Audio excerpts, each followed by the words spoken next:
Hello everyone, so still on the lesson about quadratic equations, I have here another example by considering the hero Mia. Okay, so Mia is technically an archer. Mia has an ability to launch an arrow in a parabolic path. The height of the arrow at any time t is given by the equation h is equal to negative 5t squared plus 20t plus 1. Okay, so here is another example of a quadratic function wherein h here refers to the height in meters and t here is the time in seconds. The height of the arrow at any time t is given by this equation.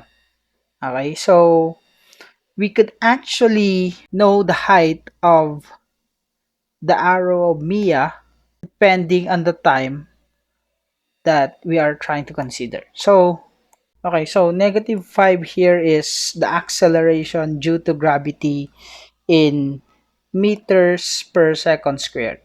And also, we might consider 20 here as the initial velocity. 20 is the initial velocity and 1 is the initial height in meters. Imagining how we could actually present the skill of Mia by means of this equation, so we could actually compute the height of her arrow by this certain given quadratic function. Okay, so after 1 second, considering that t is equal to 1, so by substitution, this will become negative 5 times 1 squared plus 20 times 1 plus 1. So by evaluating this, we might be able to solve that the height is negative 5 plus 20 plus 1. So that means that the height of the arrow after 1 second is 16 meters.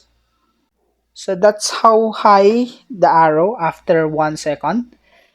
And okay, and then the arrow reaches its maximum height at 2 seconds.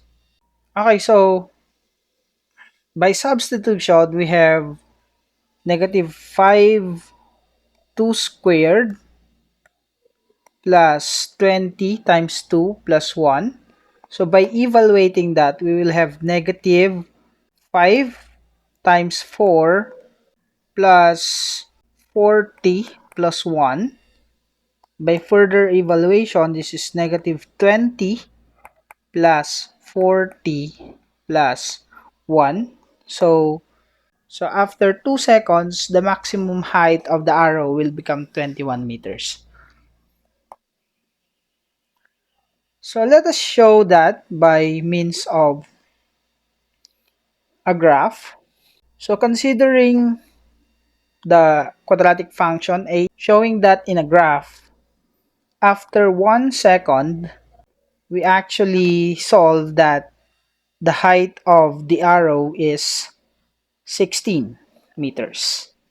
And then after 2 seconds, the height of the arrow will be 21 meters, which is actually the maximum point of the projectile motion of that certain arrow. So, considering Mia shoots the arrow at this point, so after 1 second, it reaches 16 meters and it will actually reach 21 meters after 2 seconds.